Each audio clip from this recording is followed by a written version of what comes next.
Hello, everybody, and welcome. Glad to see your faces here. I think you made a wise decision this evening to come to this little dark corner of the world where we have a little light shining. It's kind of dark out in the parking lot, isn't it, as you come in? But in here, it's bright and it's cheery. No fire glowing yet. I think you're in for a treat this evening. Dr. DeRose is here visiting from where he is working in Indiana. It's kind of nice, you can get people to come visit when their parents live nearby. So that's nice. And, his mother lives in this area, so it's nice that he's willing to come visit and kind of share with us. I had the privilege of working with Dr. DeRose, it's been a good 15, 18 years ago. We were working at a little place called Lifestyle Center of America in Oklahoma. And there people would come to change their lifestyle. Dr. DeRose helped introduce me to this work, especially people who decided they wanted an intensive lifestyle intervention. I want to get rid of my diabetes. I want to get off my cholesterol medicine. I want to lose weight. And people would come and spend 2.5 weeks with us, and I tell you, every time it happened, people would come and we would see miracle after miracle. It just seemed that way as people were able to improve their function. So that's become a passion of my life, and I know that it's been a passion for Dr. DeRose as well. He and I both graduated from the same medical school, Loma Linda University. Both of us have had a master's of public health, I guess. And David has specialized in communicating, and he's a much better communicator than I, so I suppose I should sit down rather quickly and let him take over. I've done radio programs with him. He's a really good talker on the radio, and for some reason he guides me into that, and I'm just not as comfortable as he is with that. And it's interesting. Have you ever noticed, maybe you haven't, I've noticed this through the years, that there's a connection between health and spirituality? We often notice that we're whole persons, right? And whole person includes not just our physical, but also our emotional and our spiritual health. And Dr. DeRose has developed an understanding and an appreciation of the spiritual side of life, and is actually not only a physician, but also working as a pastor in a church in Indiana, so helping to put those things together. It's really my privilege to welcome Dr. DeRose to our church here to share with us this evening. Okay, Dave, please. Thank you, George. For the gracious introduction. It is good to be with you. I already see a number of my friends, and I'm going to. I want to be close to you so we can feel like we're connected, but I'm also being sensitive to the fact that I don't have a mask on, and we don't want to get too close to you without the mask. So it has really been an interesting time for us. We've been meeting new friends, and we are very excited about this meeting tonight. It's called Changing Bad Habits for Good.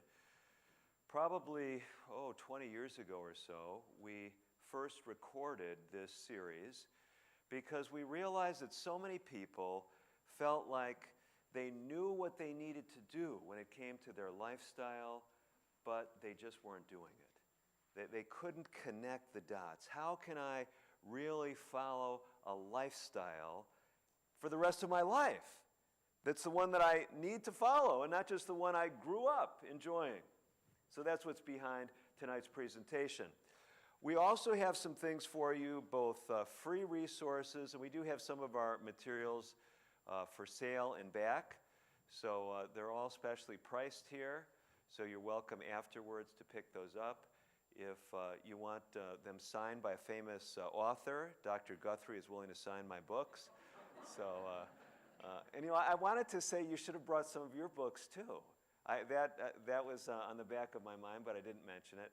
So you can have anyone sign the book. Sometimes people are more interested in my wife signing the books than me. So it's if that's something special to you, that's fine. If not, we're more than happy for you to pick up the books and run out before I can get a pen out of my pocket. So those resources are there. If you were with us this morning, I shared with you some free resources that we have for you. We have, actually, I brought a copy. We may have some of these print books around, but you can have an electronic copy of this book here, Evading Ebola, absolutely free. So who remembers, who was here this morning and remembers how you can get a free copy of this? Okay, so my website is Compass Health, compasshealth.net/Ebola. Okay, so if you remember my website, compasshealth.net, if you go, you got to type into the URL, the place where you're going on the web, compasshealth.net/Ebola, and you can download this book for free. So it's about 90 pages, and some people say, well, why would I want to learn about Ebola? Well, we have a lot of scientific references. It's an easy read, and we talk about things that can help your immune system. Is that sounding like it's of more interest? So very, very pertinent for you. That's a free resource for you. And then I have another free resource. It's a 15-page handout on the immune system. Natural things, tying it in with the Bible, using the sanctuary as a model for immune system health. How do you get that? Does anyone remember? Yes, so again, it's compasshealth.net/sanctuary. Now, so you say, I'm not going to remember that. I got the compasshealth.net. I'll just go to Dr. DeRose's free material section and get them there. No, you won't. Because in my free materials section, we have a lot of free materials, but this is special for special audiences. Like here was I'm traveling. We're going to include it in a new video we've got coming out, a free video. But it's not just for anyone, just wandering on the website. You're a privileged group. So even if you don't feel like you got your money's worth tonight, what do they charge you for the program anyway this evening? Okay, well, free resources for you, okay? So I wanted to let you know that as we get started. So we got a lot of nice things for you. Many of them are free. Others, we haven't figured out how to print books free yet. Maybe we'll figure that out one day too. So let's pray as we get started tonight. Father in heaven, whether folks have come tonight for a spiritual presentation or not, this topic is something that affects us all on a level of whole person health, spiritually, mentally, physically. And we pray that you'd help us as we go on this journey. Help us get encouragement at the beginning of this new year to be on a healthier lifestyle than we were on in 2020. And help us learn things that we can share with others to help them on that journey to better health. We ask it all in Jesus' name. Amen. All was very, very quiet in the DeRose household. I was just a little boy, 8 or 10 years of age at the time. And I waited until I was sure that everyone in my home was asleep. Then I quietly slipped out of my bed, made my way across the bedroom, being very careful. My brother shared a room with me, and then into the hallway. Then I walked down the stairs of the DeRose household. I was headed on my way to the kitchen. For in the kitchen of the DeRose household, there was a large metal canister, cookie jar. And so it was. I walked through the house, made my way over to the kitchen.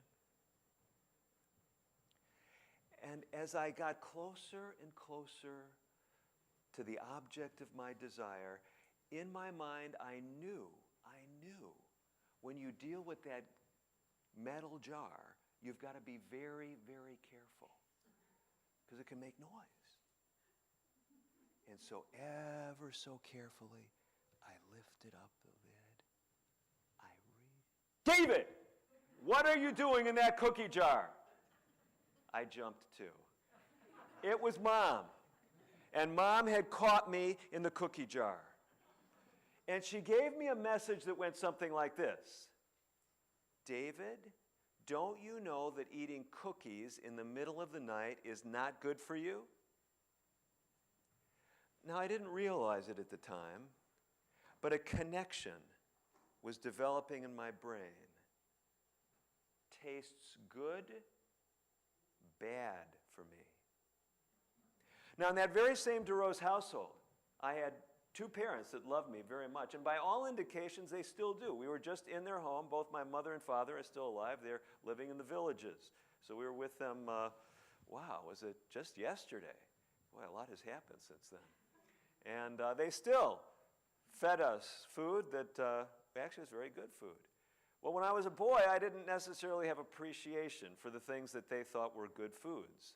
And one of the things that Mom used to make that she thought was designed to help me grow up strong and healthy were green, leafy vegetables. Now, I'm telling you that with kind of the enthusiasm I had as a kid for those things. I mean, right now, if you invite me to your home and serve me some kale or collard greens, I'll probably ask for extra. But back then, I'll tell you, I was just doing really, really good just to kind of move those greens around my plate. Okay? Sooner or later, may have happened in your home too, my dad would turn to me and he'd say something like this: David, eat those greens. They're good for you. And I didn't realize it at the time, but another connection was developing in my brain. Tastes bad, good for me. Okay? Now you laugh because I think a lot of you can relate to this, right? It seems that most of us grew up thinking there were certain things that were healthy, but, they were, what kind of adjectives sometimes did we put with the healthy things? Yucky, dull, tasteless. Are you relating to this? What was one there? Bland, yeah. But then when it came to the things that were so-called unhealthy, what kind of adjectives went along with those? Delicious and, let me just tell you, my kids had heard me give this lecture before, and they were still quite young, and one day they saw something in a magazine. I don't know where that magazine came from, and there was a picture of some desserts, and it said, decadently delicious. And our kids said, yeah, there it is, decadently delicious. Somehow, there's this, if you're too healthy, your life's going to be boring and no fun, and just, what's the point of living? I mean, you may have said it yourself, right? The doctor told you years ago that you needed to stop smoking. I know you're probably not smoking now, or you wouldn't have come to a lecture like this. Well, you might be. I mean, still people struggle with that. I have a lot of patients who are still struggling with smoking. And the doctor said, you know what? You keep smoking, you're gonna die by the time you're 70. I mean, at 30, what do you think? Who cares? I mean, I enjoy smoking. Who cares if I, live to be 80 and be miserable the rest of my life, right? I'd rather smoke and enjoy it. Enjoy my life till I'm 70. We make these calculations in our mind, right? We somehow think if we embrace a healthier lifestyle, it's going to impair the quality of our life. Well, let me tell you what the medical research shows. The medical research shows just the opposite. The medical research shows the same factors, the same lifestyle factors that help you live longer, help you live better. They enhance the quality of our life. You can look at studies. One of the classic studies, you may have heard it, sometimes called the Alameda County Health Study. Some of you, if you were like Dr. Guthrie and me and studied public health, it was one of the seminal studies. I remember some years ago, I was speaking at a conference at the University of Wisconsin. It was the National Wellness Institute's annual conference this year, and I was one of the speakers. One of the other speakers was a fellow by the name of Dr. Lester Breslow. Now, full disclosure, Dr. Lester Breslow was one of the keynote speakers, and I was in one of those little breakout sessions. But the advantage was I got to talk with Dr. Breslow. He's this giant in preventive medicine. I think he was up in his 80s at the time. He has now passed away. He lived well into his 90s. But Dr. Breslow was the one who envisioned this study. And he envisioned it back in the I want to make sure I'm telling you the truth, in the 60s. And he had this idea that back in the 60s, people thought was crazy. He told the whole story, and I've visited with him personally some. He told much of the story up front. And he said he had this idea that if he looked at people's lifestyles, he could predict how long they would live. Now, we hear that today, and we say, well, yeah, I mean, that's obvious, right? We all know about that. Your lifestyle factors affect your longevity. But this was like cutting-edge stuff. I mean, the 60s, some of you were actually alive then. And for those of you that weren't, you read about it in your history books. But in the 60s, I mean, that was the time, we were gearing up. We were going to put a man on the moon, and we were going to, just a little bit longer, a little bit later than that I think it was President Nixon declared the war on cancer. We were going to cure cancer. I mean, technology was going to save the planet.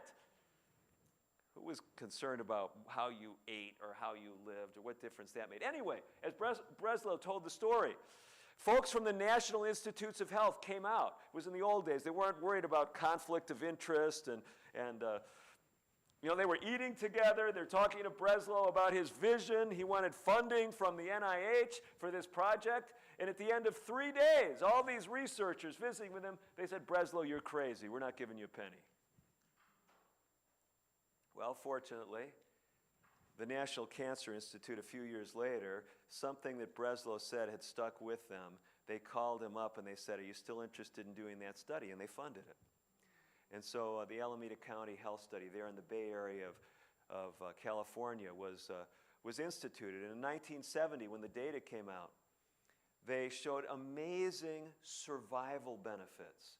Something like half to a quarter the death rate in individuals who were following some simple lifestyle habits.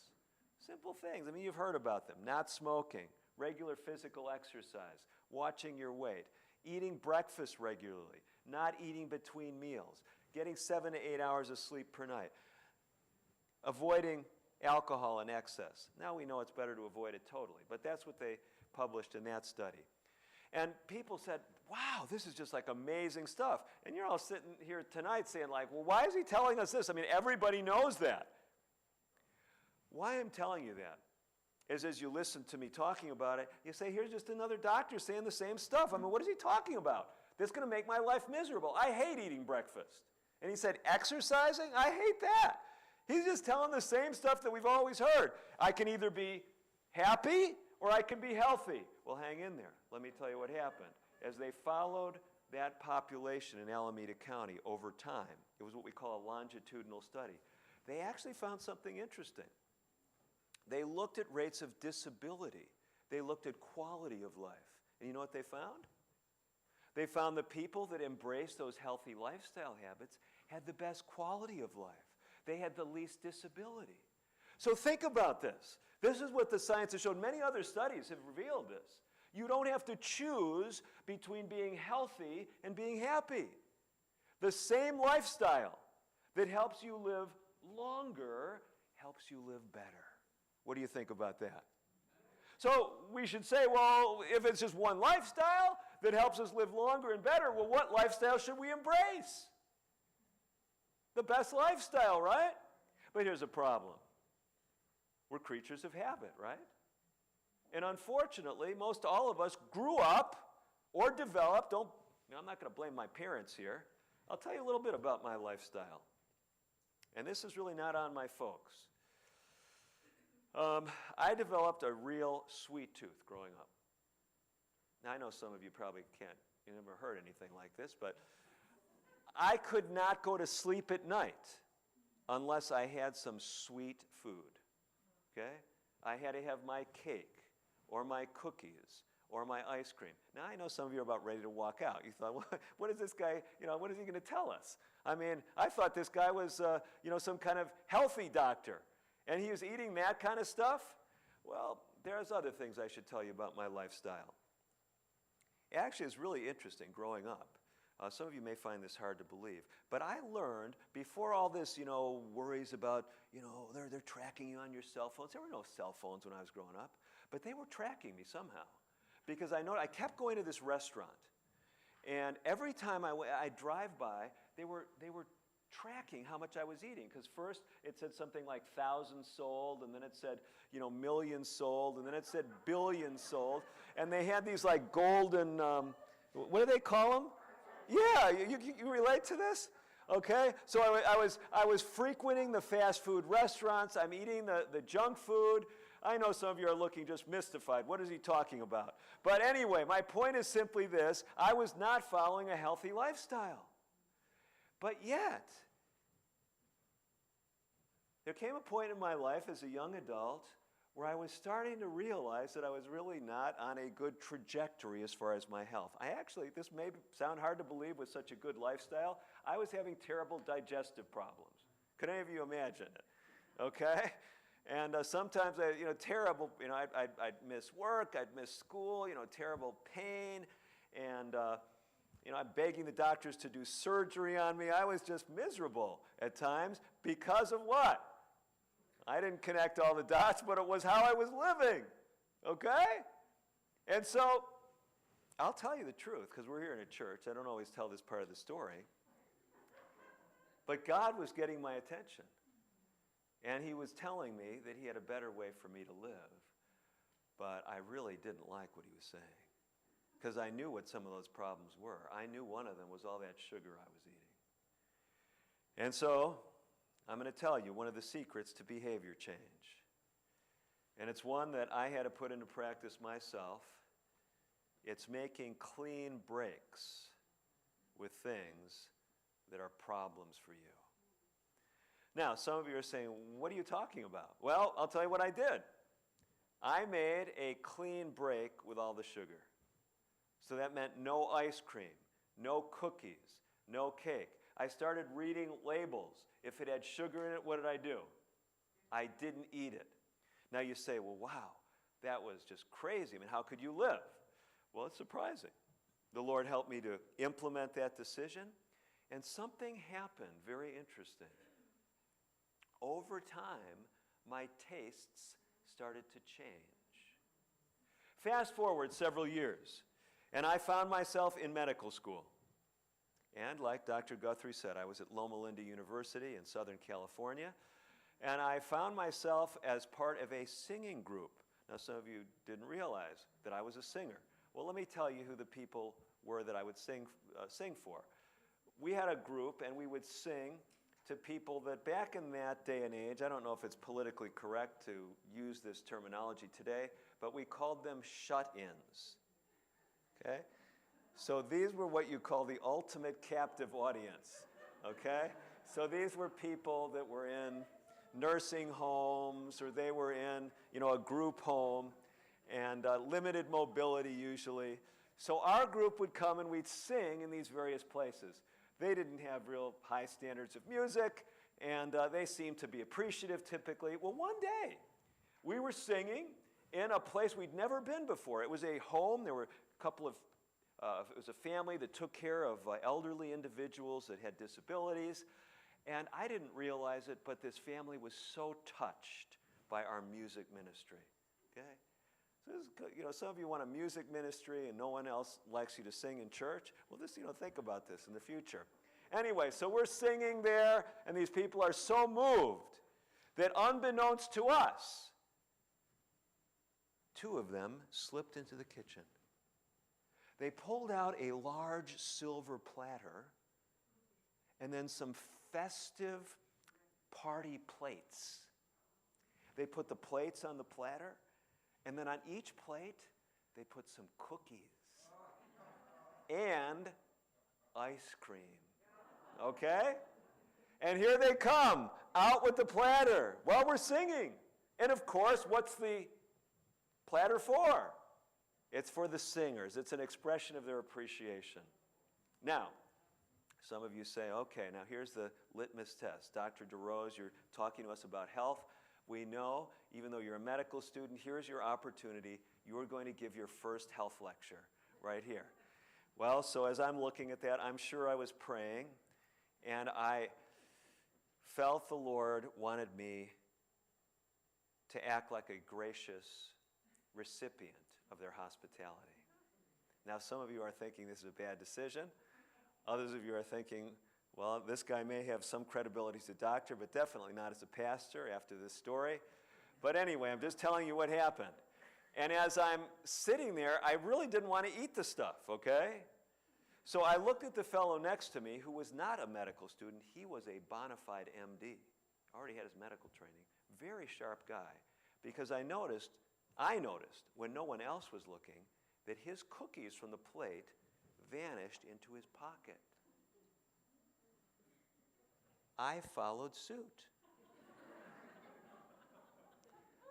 How many of you have ever tried to slip ice cream into your pocket? Yeah, I realized that was not going to work. So what was I going to do with the ice cream? Because I really didn't want to eat it. So I had this strategy, because I have a lot of experience with ice cream. Okay, my cookies are already gone. For all they know, I ate them. I will just eat the ice cream very slowly. And a lot of it will melt. It'll limit how much I ate.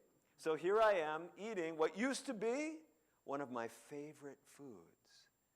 And as I'm eating it, I am literally starting to feel sick. I mean, it is so sweet and so fatty that I am getting a bit nauseated. And as I walked out of that house, I had this dawning on my consciousness that the Lord had changed my desires. He changed my tastes. But it wasn't some kind of a miracle.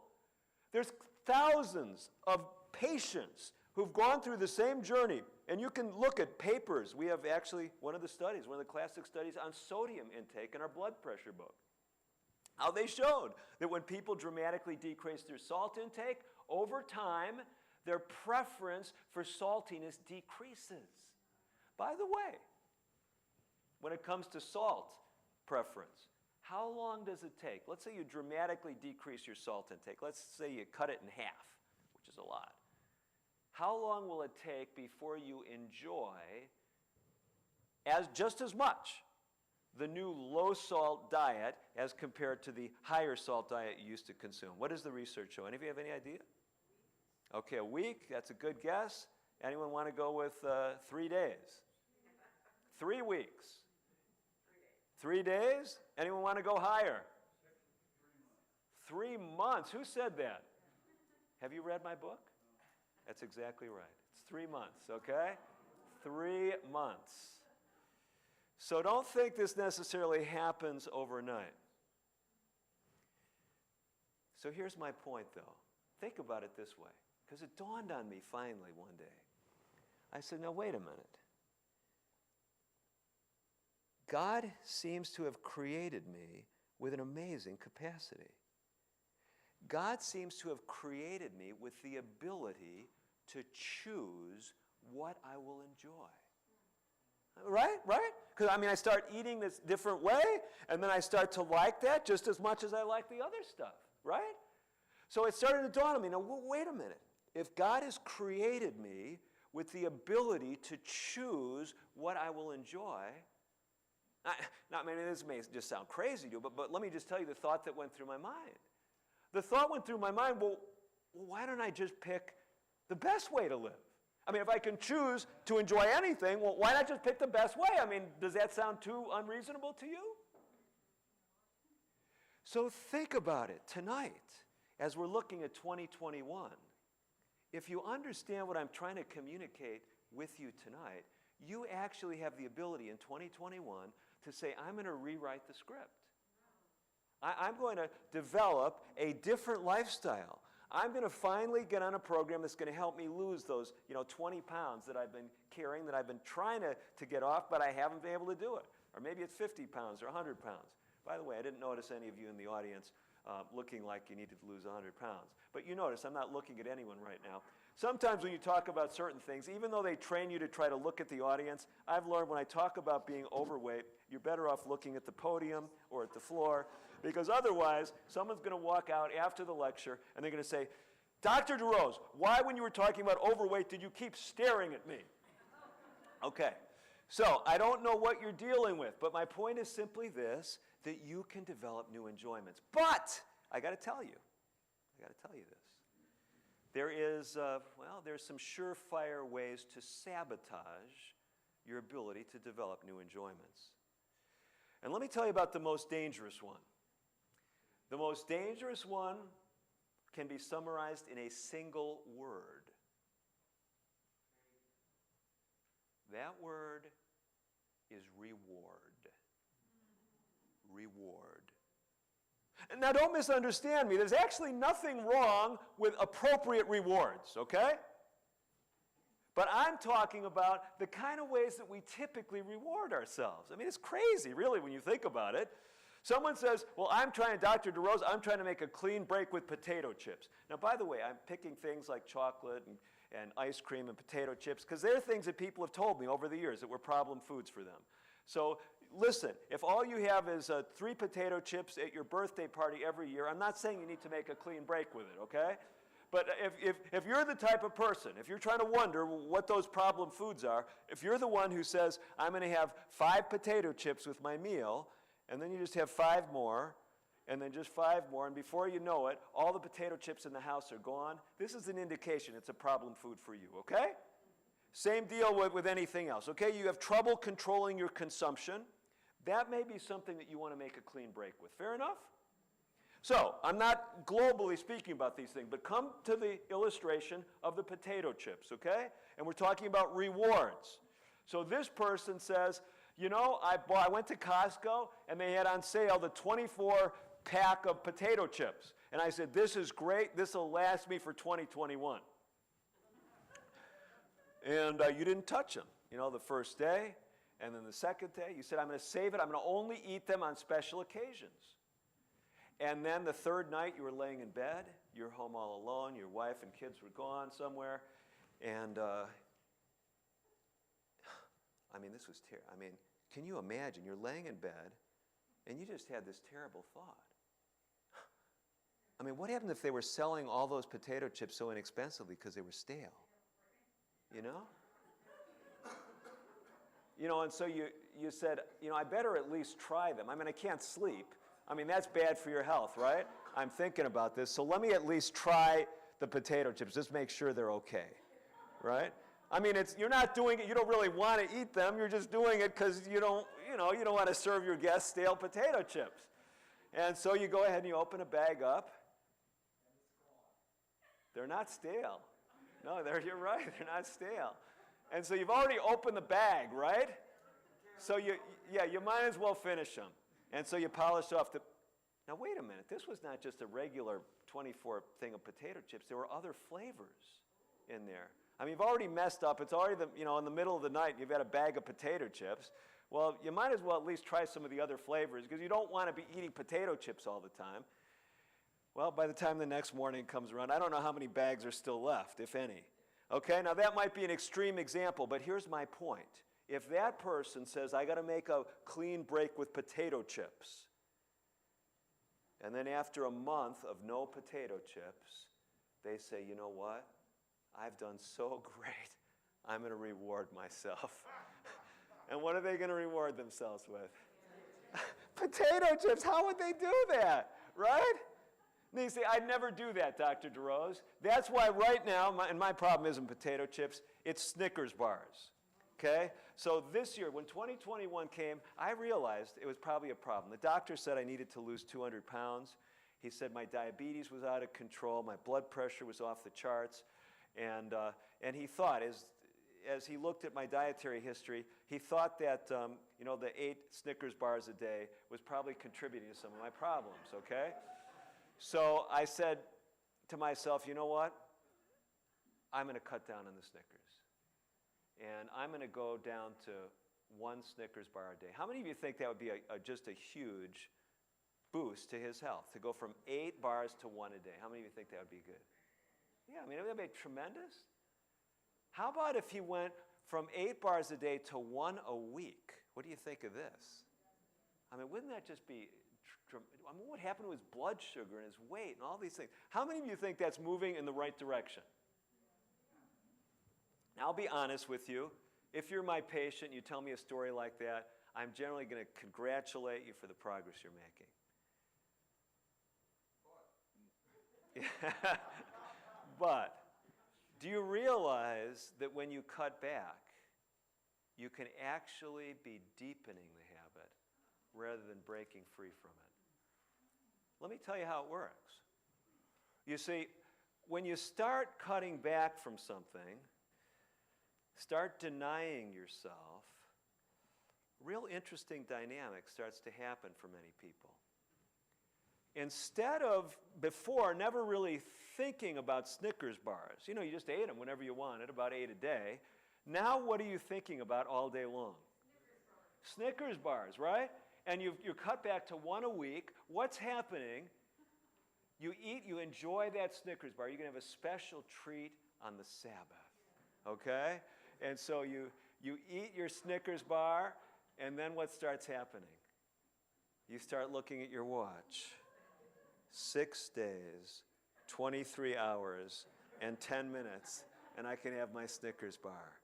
Now you might say, well, if you've tied it to the Sabbath, maybe that's good. But here's my point. You can actually increase your desire for the thing you're trying to break free from. So when we talk about trying to develop new enjoyments, to change bad habits for good, I want to challenge you to change them on the level of your mind, not just on the level of your behavior. Now, when I was doing my master's in public health training, they taught us something that was very useful. They taught us something about warm and cool cognitions. So your thoughts can have emotional meaning when it comes to certain behaviors. If you want to develop a new behavior, you want to develop warm thoughts for that behavior.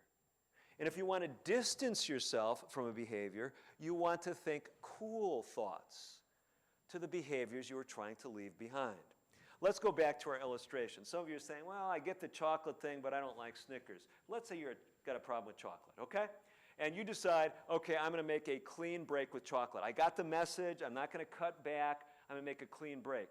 But physically making a clean break is not powerful enough. You need to also make a break on the level of your mind. So let's picture a scenario. Are there still any malls that exist in Central Florida? Are there some? Malls? You remember, these places where there's a variety of stores? I know some of you have only read about this in ancient history, but okay, so there's a mall somewhere, and in this mall, just imagine there's a candy store, okay? And so your CC's, is that what you have? C's, okay, C's. Okay, C's candy. So you're walking through the store, you've made your clean break with chocolate a couple weeks ago, and you're going shopping for some clothes, and as you're walking by, you see the C's candy, and instead of being able to walk by, it's just like it's kind of pulling you right to it, and you look at the C's candy, and you don't believe what you're seeing. Not only does the candy look delicious and mouth-watering, there's a sign there. Sale, that's right. 2 for the price of 1. And what are you thinking? Oh, this looks so... Now, when you start realizing you're cultivating these warm thoughts, you're using adjectives like how delicious and mouth-watering and how I've missed my chocolate candy, here's what you're supposed to do. You're supposed to say the word stop. Just say it out loud if you want. Stop! And now maybe everyone else in the mall is going to, around you is going to stop and wonder like what's going on. You don't have to say it out loud, but say stop. And then you switch your thinking to cool thoughts. What would be a cool thought that would help you distance yourself from chocolate? Ice cream. Well, we're glad you're listening, but this is not what we had in mind. Now, you can check me out on this. Fortunately, my wife is out in the lobby there, so I'll tell a story about my wife. So you learn, some of you, that she's also a physician, but she has a very interesting background. She did a very unconventional pre-medical education. How many would like to guess what my wife's major was in college? What was it? Krispy Kremes? No. She was an agriculture major, okay? She was an agriculture major. And she had the fortune of having a teacher who grew up on a Colombian cocoa plantation, one of her agriculture professors. And he told the students one day that one of the things they should be completely comfortable eating is chocolate. Because unlike many things in the world, chocolate, I think he told them, was something like 90% pure. 90% pure. I mean, think about that. I mean, you buy gold jewelry, and they might just spray a little bit of gold, plate some gold on it. Now, I know some of you are wealthy, and your gold jewelry is, solid gold, but you understand what I'm saying. There's a lot of things out there. You go and you buy something in the store, like something you think is juice, and you look on the label, and it says 10% juice. You're following along with me. So how many of you are starting to feel good about chocolate? 90% pure. But the students had this question, well, what's the other 10%? And maybe I have the figures wrong. You can, check with my wife afterward. Well, he said, if you watched how they prepare the chocolate in the fields, you wouldn't ask. Because the rodents would be running out there, and they'd leave their droppings. And the insects would be in there, and, some would die. And as he told the students this, he said, the other 10% is stuff like that, insects and insect droppings and rat droppings and stuff like that. Now some of you say, oh, come on, this is ancient history. And you're looking at me and you're saying, well, when did my wife study agriculture? I mean, surely it's not that way anymore. To cultivate cool thoughts, think about this. You're looking at the candy. Oh, does that look sweet and mouth-watering? Stop! Oh, those chocolates just look like mouse droppings that are molded. you get the picture. You see how that works, okay? So what you want to do is you want to cultivate thoughts that distance you from the behavior. Now, you see, if you're cutting back, you can never do that. Because when you cut back, what you do is you increase your desire for the thing. You say, listen, I got to make a clean break with the Pepsi, okay? I'm putting away 2 6-packs a day. And, it's really interesting. I've had a number of patients over the years that just stopped their soft drink use. I'm thinking of one guy. He came in, he'd lost like 60 pounds. I said, what did you do? He's a big guy, okay? I said, what did you do? He said, I just stopped the soft drinks. The major source of sugar in the American diet right now are soft drinks. Sugar-sweetened beverages.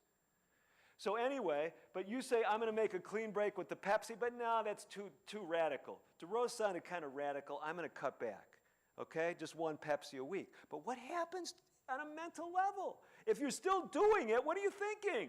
Oh, this is really good, but I can't have it. Oh, I wish I didn't have a problem with my weight so I could be like Susie over there. She gets to drink all the Pepsi she wants, and I can only have 1 a week. Oh, what a terrible life. What do you think happens after a while to people who live that cutting back lifestyle? They're miserable, and they either give in or they say, it wasn't worth it, I just felt terrible all the time. True story. True story. We were running smoking cessation programs outside of New York City. I was working in a health center there some years ago. And a woman heard about what we were doing, and she sent me an email. She told me the sad story. We actually include this in one of our books. I think it's in the blood pressure book, actually, because tobacco smoke is a potent elevator of blood pressure. Anyway, so this woman tells me her story. She says, I had a terrible problem. I was addicted to nicotine. And my boyfriend knew it. I also had another problem. I needed a new car. And so what do you think her kind boyfriend did? He said, I'll make a deal with you. You stop the smoking, and I'll buy you a new car. How many of you would like to have a boyfriend like that? Don't raise your hand if you're married, okay? But so here's the thing. Here's the thing. He buys her the car, and she quits smoking. But she never made a break on the level of her mind. And what is she thinking? Thinking, oh, I just want a cigarette. So she writes me. It's like 2 years later. And she says, oh, I'm just always wanting a cigarette. But she said, the deal was, if I went back to smoking, I'd have to pay my boyfriend for the car, and I don't have the money. She was stuck, right? She was stuck. But what was she doing on a mental level? She was investing that old habit with all kinds of warm thinking.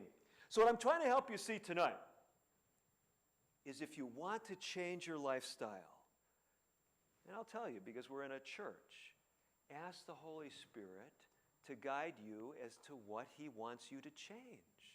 It's not what Dr. DeRose thinks you should change. It's not what your primary care doctor says you have to change. I think you should take that seriously and pray about it because they have your best interest in mind. But ask the Holy Spirit what God is asking you to do differently in 2021. And you want to know the amazing thing. If God is asking you to change something, he'll give you the power to make that change. God isn't interested in seeing you fail. He's not going to tell you to make a break with something or embrace something new unless he's going to help you do it. What do you think about that? But you have to change your thinking too. Okay? I'm convinced, Dr. DeRose, that I need to exercise every day, but I hate exercise. It's terrible. It's one of the worst things. When Dr. Guthrie and I worked together, he told you we worked together at a place called the Lifestyle Center of America. And it became one of the leading diabetes centers in the United States as far as lifestyle change. We'd have patients come to our center. I remember one woman, she came and she had no legs. Both her legs had been amputated. Guess why? From her diabetes. Now, I'll tell you something. This woman, what do you think her attitude was to walking? She would do anything to be able to walk again, right? To have her own legs and walk. But she had no legs. She couldn't walk. Now think about it for a minute. Here's someone at a stage in their life where the doctor says, listen, you got pre-diabetes. If you exercise and lose some weight, I think we can turn this around. Because if you don't know it, more than 10% of people with a diagnosis of pre-diabetes in just a year's time will have full-blown diabetes. And you follow them for 10 years, the majority of them will have diabetes. Okay? So the doctor's saying, and there's good research supporting this, if you just lose some weight and exercise regularly, but you say, you know, I don't care if I get diabetes. I mean, mom has it, she takes a few pills. You know, maybe after 10, 20 years, maybe you have to take some shots. Well, what's the big deal? Why would I want to change my lifestyle? Okay? I don't like to exercise. But do you understand? Once it's too late, then what would you do? You would do anything to be able to exercise. I mean, isn't this crazy? Do we have to lose our capacities before we appreciate them? So here's the challenge. Ask the Holy Spirit what he wants you to change. Now you say, but I have no idea what to change. Well, that's why we have resources for you. And I want to tell you about some free resources. First one I want to tell you about is a special program we have online. And you can get this by just going to my website and going to the free resources. Isn't that reassuring? You don't have to remember slashes and Ebola or /sanctuary. How many of you have memorized my website? What is it? Okay, compass, like giving you direction. Health, right, like not being sick. Compass, health, and why is it .net? We're in a church. Jesus wants you to be what? Fishers of men. You need a net. CompassHealth.net. If you go to the free resource section and go to help for high blood pressure, when you click on it, you'll see a picture of a book. And the book will look just like this here. 30 Days to Natural Blood Pressure Control. Okay? I saw someone just demonstrating their very high IQ, and they bought one of these books. Okay? Actually, by the way, I'll just be honest with you. Be honest with you. Because I'm going to tell you a secret. Now, my wife is not here. She's the business manager. Don't tell her that I told you this. Because I'm trying to help you folks out and give you more for your money. This book lists for $20. Yeah, we have it on sale tonight for $15. But this is consistently one of the top 10 best-selling books on blood pressure on Amazon. And I learned something interesting about Amazon, how they work. Amazon wants everyone to think you can get books cheaper from them than anywhere else. So what they do is they steeply discount best-selling books. Because what books do most people buy? They buy the ones that are selling best. Okay, yeah, it makes sense. So when this book got into the best-selling category, the price went down to like $9. So I think still on Amazon, you can get this book for $9, okay? So if you have Prime, you don't need to spend $15 here, okay? So don't tell my wife that I told you. Now, if you want me to sign the book, you're stuck, okay? Unless you're going to come to some of my other lectures this week, and you have it in a couple days. But anyway, what I'm telling you about this book that is so significant as to where we're going is in this book, it's got many of these practical things that we're talking about. If you have high blood pressure, this would be worth picking up. Specific things you can do that you can work on as far as your lifestyle. Now, you say, okay, that's why we've got resources to give you material. But I'm telling you about the website and a free resource, not the book. So when you first click on Help for High Blood Pressure, scroll down. Scroll down and you'll see a free program. 30 free videos. You say, who's going to watch 30 videos? Well, they're only 5 minutes each. And I walk you through a free 30-day lifestyle program designed to help you, especially if you have diabetes or high blood pressure. It's called 30 Days to Natural Diabetes and High Blood Pressure Control. Now, I'm going to tell you something. You folks are very fortunate here because you've got Dr. Guthrie. And Dr. Guthrie has written a book that, George, what is the title of your book? Eat Plants, Feel Whole. Now, if someone with diabetes were to get a hold of this book and take it seriously, what would we expect to see happen in their life? Their blood sugars would tend to come down. Okay. And their blood pressure. How about their weight? And their weight would tend to. Okay. Here's why I'm telling you about Dr. Guthrie's resource, because he's right here, okay? And I know right in this church you're doing training and you're helping people work together with other people. Even if you're members of another church, make a friend here tonight. I'm serious. Make a friend here tonight because this church is serious about helping people in their community get healthier, okay? And if you saw Dina up front this morning, you saw Raluca up front this evening. If you don't know who those people are, meet them because they're doing all kinds of healthy things in your community and say, I want to be a part of some of the things happening here. Because here's what we know. If you do something with other people, that increases your likelihood of success.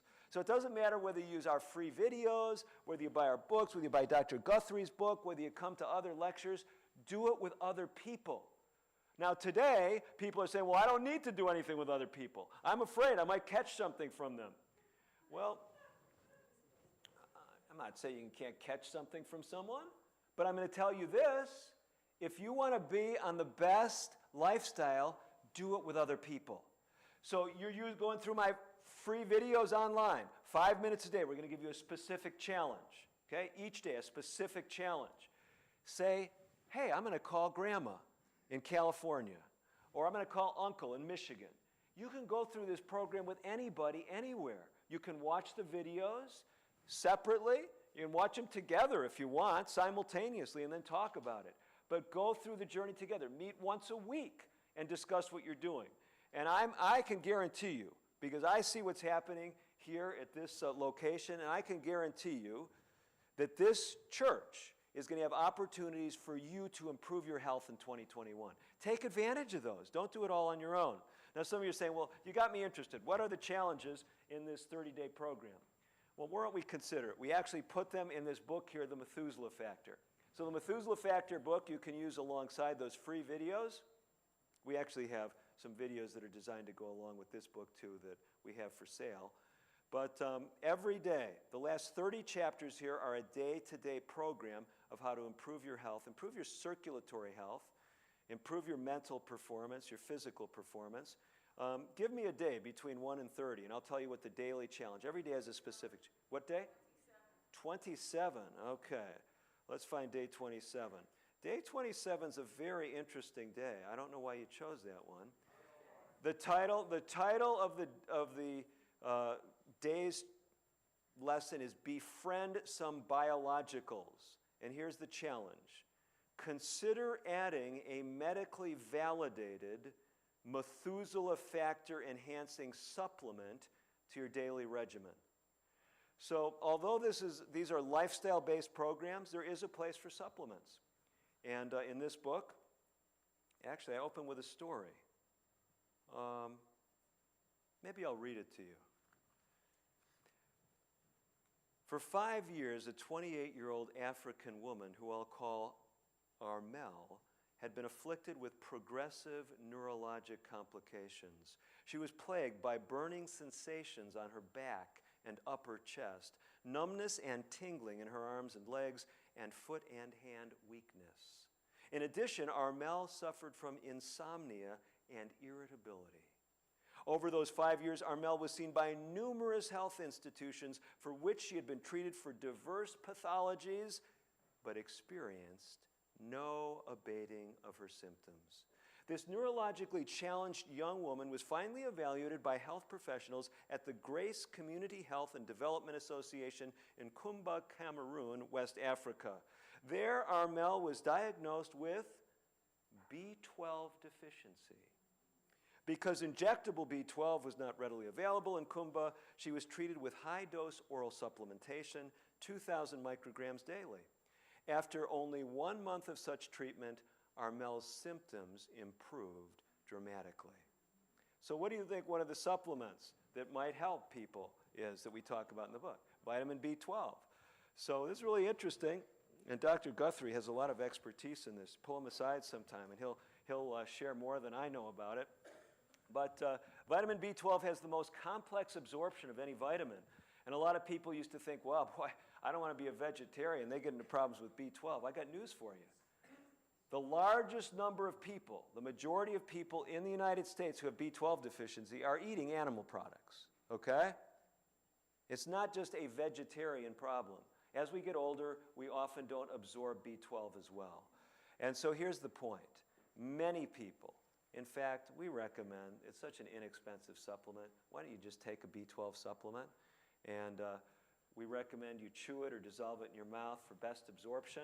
But yeah, so you can read about certain supplements. In fact, in the blood pressure book, chapter 12 is devoted exclusively to supplements for high blood pressure.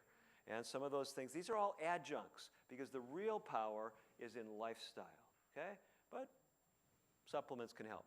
Well, those are my overview remarks for you. I wanted to leave some time for questions and answers. And it's a totally open venue. If some of you need to slip out, like I said, we've got the resources in back. You're welcome to go back there.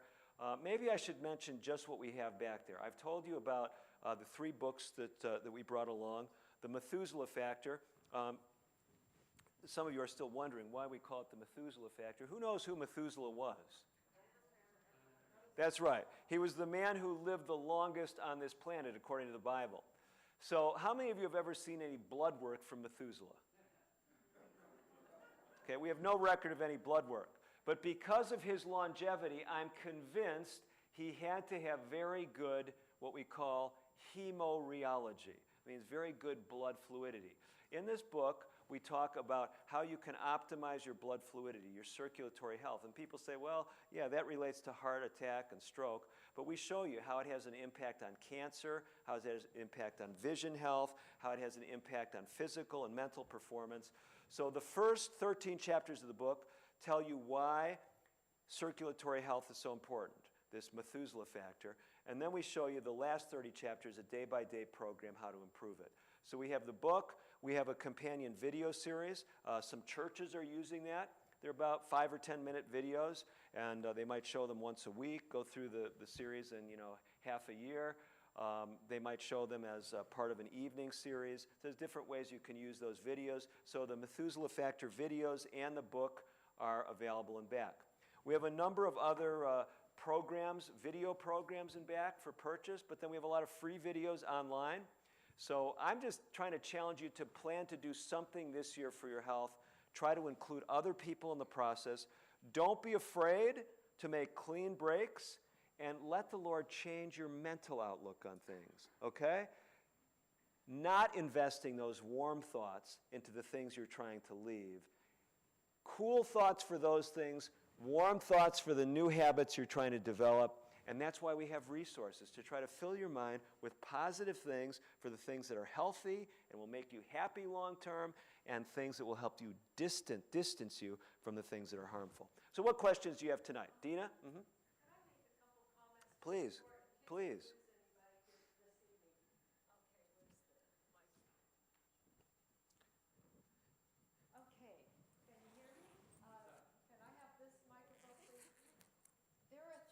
By the way, did you enjoy this evening? I have thoroughly enjoyed it. What a great way to start 2021.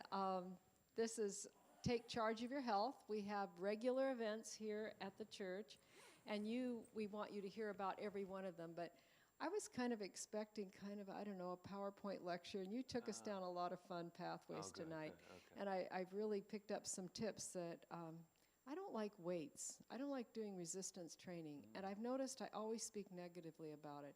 I'm going to change that to warm thoughts. Wow, anyway, you'll have to help me with the warm thoughts on that one. I'm still working on that.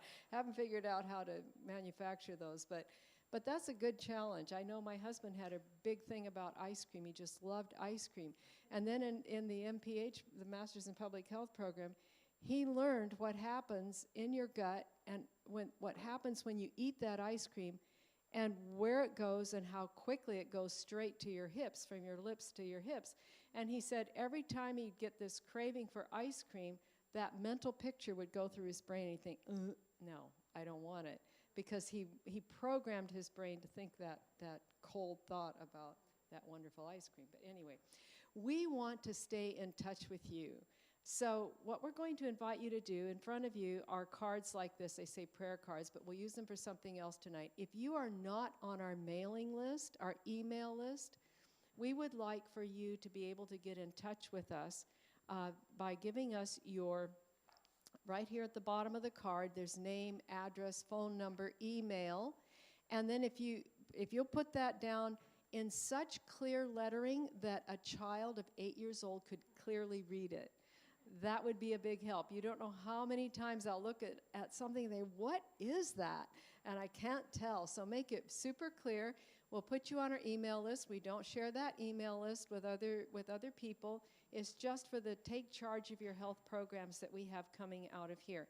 On the back is an empty space. We'll be happy to take your comments. If you are interested in partnering with somebody in this church, not necessarily of our faith, but somebody here that can help you and you help them in their health journey through 2021, just say on the back, interested in health partner, and we'll work with you on that. Okay, we'll get back in touch with you. And then I think, Josiah, if you can put up my phone number and email, we're popping it up here on the screen in just a few minutes. Feel free to be in touch with me. Dr. DeRose is going to be speaking in 8 locations. We're one of 8 locations where he is going to be speaking. This is only one, and he's, I think, a total of about 10 times. So in some places it's twice, if I remember correctly.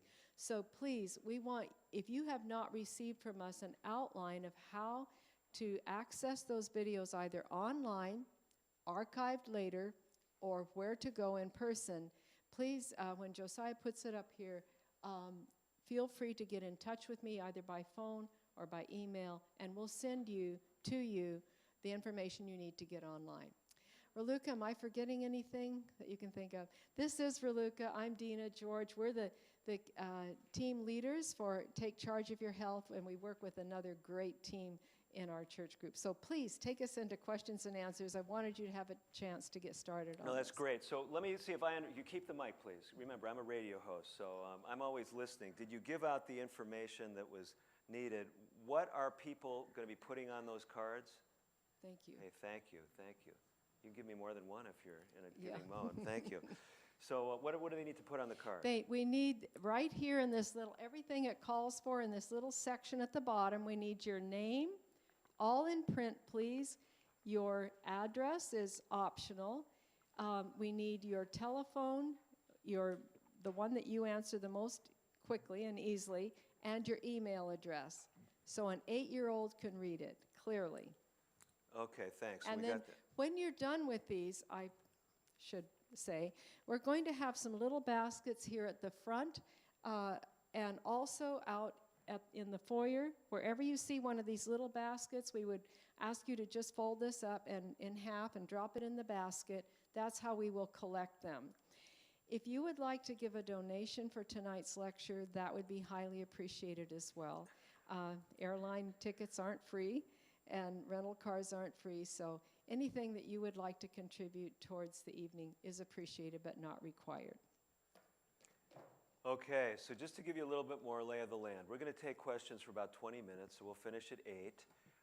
Then I'm going to slip out. Raluca will have some final comments, she and or Dina, at the end of those 20 minutes. Then I'll be out in the lobby there.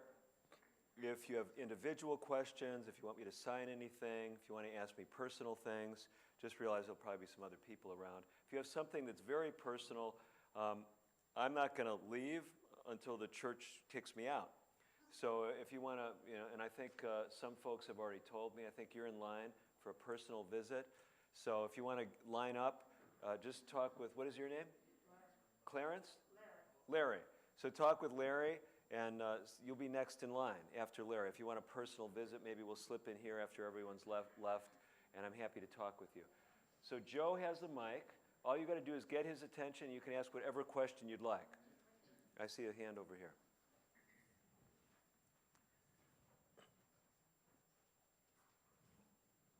Just before the question comes on, I'm sorry. Someone suggested it would be really nice just to send little buckets back and forth. So fill these out. We'll give you about 10 minutes to finish filling these out. You can put your donation if you would like to give one, and also your information in the little buckets. They'll be coming up and down the aisle. Thank you. My question is, how successful could a person that has diabetes and is on insulin get off of everything and reverse diabetes? Okay, so the question has to do with reversing diabetes, a person who's on insulin being able to get off the insulin completely. When Dr. Guthrie and I, and actually Dina, were on the team at the Lifestyle Center of America, we were running intensive 3-week programs, actually about 18 days in length, programs to help people with diabetes. We analyzed our data at one point, and we found that 2 out of 3 people, these were type 2 on insulin, were able to get off of insulin in that time frame, okay? The 1/3 that were not had dramatic decreases in their insulin needs. They were usually on higher amounts of insulin when they started. Now, there's other tests that we can do to see how much insulin production capacity you have. That's what it's actually partly dependent on.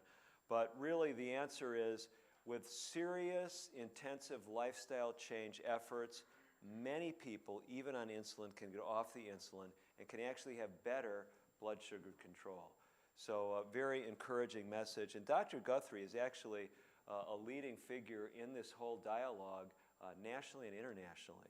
So you just have a tremendous person right here. Be friendly with him. If you're not coming to church here and you don't know how to make friends with him, just start showing up on Saturday mornings and sit near him. He'll start to get the hint that you want to get close to him. Joe? I noticed a lot of vegetarians lean toward eating French fries and other things like that. I just wonder if you could just real short the dangers of fried. No, this is a great question. So, fried foods. There are things that are vegetarian that are not necessarily, even vegan, that are not necessarily the best for you. You can make fry bread. You can go visit my friends in the Navajo Nation and my other Native American friends. And a lot of these powwows and things, they'll be serving fry bread. And you could theoretically use vegetable fat in making that fry bread. And no animal products. But day 10 in the Methuselah Factor is called Focus on Fats. And I'm going to turn there to page 137. By the way, that's day 10. If you went on to the free video series, day 10, it would be Focus on Fats. And what we talk about there, let me just give you one example. Fats in general are things that we don't need to eat more of. All of us in America, pretty much without exception, are getting plenty of fat. The more fat you eat, the worse, and especially the animal fat. Animal fat, saturated fat. Let me explain it this way, because I just had a patient that was asking me about it a few days ago. Why is this animal fat so bad? Because a lot of these things that are fried in animal fat, even if they're not, even if they're fried in entirely vegetable fat. This chapter tells you that fat is problematic. It's bad for your blood fluidity. It's bad for your Your weight, yeah, your diabetes. Actually, but the animal fat's the worst. And let me tell you what happens. If you think about it this way, what is saturated fat look like at room temperature? What form is it in? It's solid. What about vegetable fat typically? What form is it in at room temperature? It's liquid, okay? So your monounsaturated, polyunsaturated fats, they're liquid. Saturated fats are solid. Now, you don't need to know the chemistry. If you just remember, saturated fats make things more solid. The plant fats make things more liquid. Your body is pretty much at room temperature. You know, I'm trying to explain things to you. Yeah, truly, you wouldn't be comfortable here if it was 98.6 degrees in the room. But you got my message. So when you eat more saturated fat, it makes the membranes in your cells more rigid. And what we find is that saturated fat, as it makes the membranes more rigid, insulin doesn't work as well. Neurotransmitters like dopamine and serotonin don't work as well. So if you want to have optimal mental health, if you want optimal metabolic health, you want to especially avoid the animal fats. But even when it comes to the vegetable fats are pure calories. They're the most calorically dense substances on the planet. And not only do they have harmful properties, they are a great way to pack on weight.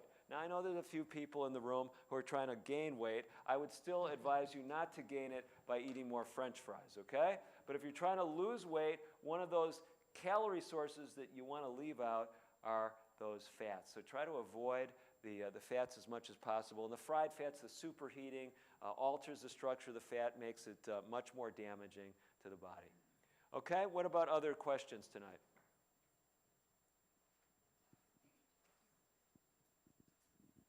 Strengthening the immune system, what's the best process? Okay, strengthening the immune system, what's the best process? So for those of you that didn't pick up on it, I have a free handout, 15 pages on this, and it's based on a mnemonic that we call the sanctuary. So it's based on a biblical teaching about the sanctuary, but we also use the letters of sanctuary. Do you guys in back, Josiah, do you still have that PowerPoint? The sanctuary PowerPoint? They actually have a PowerPoint that goes along with this handout, and we'll put it up here and just show you the mnemonic, because some of you may want to take a screenshot of it, take a picture. And so basically what we do is we look at 9 different elements that can help you improve your immune system. The first one, the first S, has to do with stress management and safety and security. Okay, you see it there, stress management, safety, and security. So if you're not dealing with your stress well, you actually are undermining your immune system. So if tonight's program stressed you out, make a friend here, because you'll realize that as you look through this list, one of the things that helps you are things that happen in faith communities. Let's look at the next one, activity. Physical activity, very important for optimal immune health. In that handout, as well as in a free video. By the way, I would encourage you to get one of those free resources, either the Sanctuary resource or the Ebola, or both. You can get both of them. We ask you for your email. Either later tonight, probably more likely tomorrow, we're hoping to release a new video. It's called Beyond Immune Enhancement. Beyond Immune Enhancement. It's a new about a 30-minute video. We just finished the production on it. Post-production work supposedly was done, finished yesterday. And that will go through a program, not only improving your immune system, but also improving your metabolic health. We use a little bit different construct, but you'll see a lot of these things come up. And in that presentation, I share work from Dr. Dave Neiman. That's also in the Ebola book. Dr. Neiman showed that regular physical exercise in these months, the winter months, are associated with a dramatic decrease in your likelihood of coming down with symptomatic colds and flus. This was before COVID, and the research is suggesting that for COVID as well, regular activity is protective. Nutrition, we talk about the power of a plant-based diet. Comprehensive environment. A lot of people don't realize that things as simple as noise and other things in your environment, air quality, all of these things impact your immune system. But sunshine is the one we hone in on. I heard some people talking today about vitamin D. Very, very important. If you're not taking a vitamin D supplement and you are not certain that you have an excellent level of vitamin D, you should be supplementing. It's very important as far as COVID-19, avoiding it, or at least avoiding the ravages of the disease. So that's all under environment.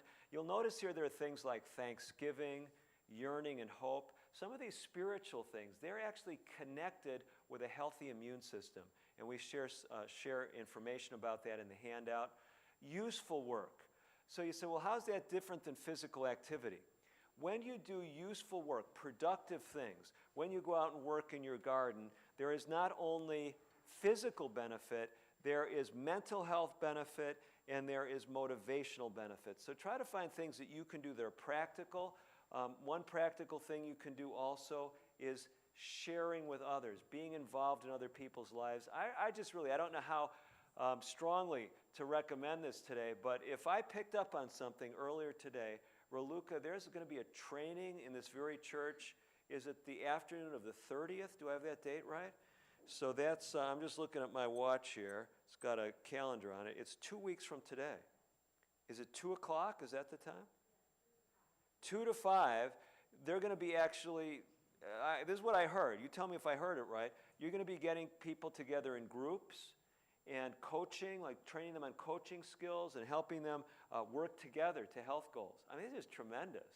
So is it just exclusively for people who are members of this church, like you're going to be taking ID at the door, or how does it work? So anybody can come? Really? Okay, so it doesn't matter if you're a member of this church or not, and I don't know anybody who's a member of what church or not, but how about if they don't even believe in God? Would they be welcome? They'd be welcome too. Really? Okay, well I like this church, okay? They've been very nice to me and very welcoming. What else? And if somebody doesn't care to come to the program but would like counseling from someone who has been trained, we can do that as well. As long as it tells us that you're interested, we'll contact you even if you don't come to the training. You don't have to come to the training to be helped. Okay, we can coach somebody who has not come. So on those cards, remember, if you want to go on a health journey in 2021 and you want someone to help you, write that on there. And these folks are training health coaches in your community. They'll pair someone with you. And don't think this is selfish. I'm going to tell you something. We're talking about behavior change. This is really important. Have you noticed something interesting? The most important decisions in life we tend to do in public. Have you ever thought about this? How many of you have been married before?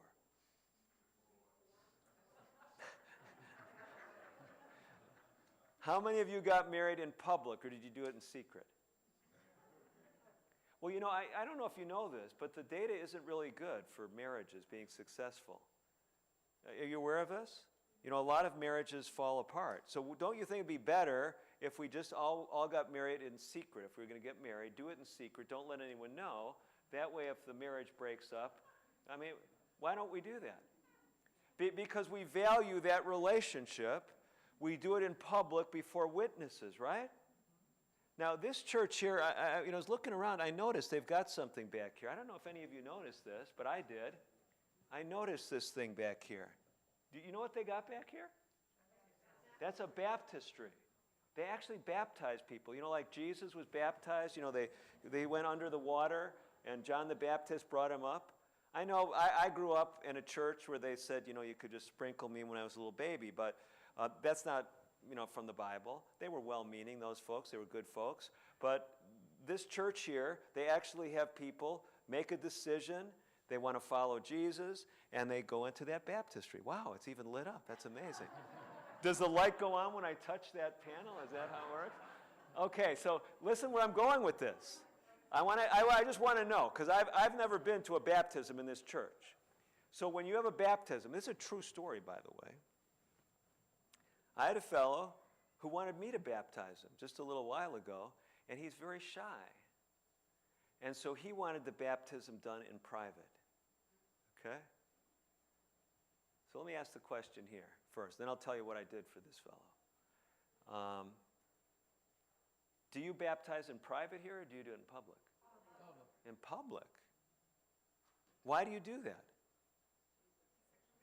It's a commitment, and you make important commitments and decisions in public, because here's what we know. When you do it in public, it strengthens your resolve. You see? Your accountability. You see? You're becoming part of a group on a journey, a family in the church sense, right? So anyway, this fellow, we did baptize him in public.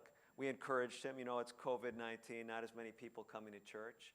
And even though he was shy, he survived. He was very happy that he made that decision in public. But here's why I'm telling you this. A lot of people, when it comes to the most important behavioral decisions in their life, they don't want to tell anyone. They say, if I tell someone I'm going to make a clean break with McDonald's, then what happens if they're driving by just as I'm sitting there, you know, in the booth by the window? You know? I'm going to be so embarrassed. Or what if the pastor calls me? Or my health coach, and they say, how you doing, Joe? What am I going to say? I don't want to lie if I'm there in McDonald's, you know, eating a quarter pounder. Do they still sell those? Yeah. Okay, you don't know. That's good. I don't know either. Anyway, so here's where I'm going with this. Don't be afraid to sign up for the health coaching. This is like giving you something of great value. So if you want to make a change, take advantage of this. I mean, I would say, like I'm always asking the question, Lord, why do you have me in this place? If I'm in your place, I'm sitting here right now. I mean, why did I show up? This guy's a little bit strange, telling me these funny stories. I'm glad I wasn't messed up like him. But while you're sitting here wondering why you're here, say, well, you know, maybe I'm here because I'm supposed to sign up for a health coaching program. You know, maybe I should put my name down there. I think I need to make a clean break with those soft drinks, but I don't want to tell anyone. What happens if I'm at, you know, COVID-19 is going to be behind us at some point, and I might be at a sporting event. How would it feel if Dr. Guthrie saw me holding a Pepsi at the Magic game or whatever, right? Wouldn't that be embarrassing? Okay, you get my point. Take advantage of that. So, abstemiousness, that's making, this is this idea of making clean breaks with things. That's what it is. It's avoiding the things that are harmful completely. Rest, and then yearning and hope. So if you want more details on all of that, thanks for the great question. And sorry that you have such a long-winded answerer up front, because I have basically exhausted all our time. So if you felt like the very most important question for tonight was, well, let's do this. I'll be real short. If you feel there was some question that just had to be asked in front of the whole group before you leave, you won't be able to sleep tonight. I want to give you that last opportunity. But otherwise, I'm going to slip out to the back, and Raluca and or Dina are going to make some final comments. Any final just burning question that you have to ask in public? Good, I'm feeling relieved. So if you have individual questions, I'll be back there. I'm going to be a good boy. I'm going to put my mask on so you can actually come somewhat close to me. And is it Raluca, you're going to wind things up for us?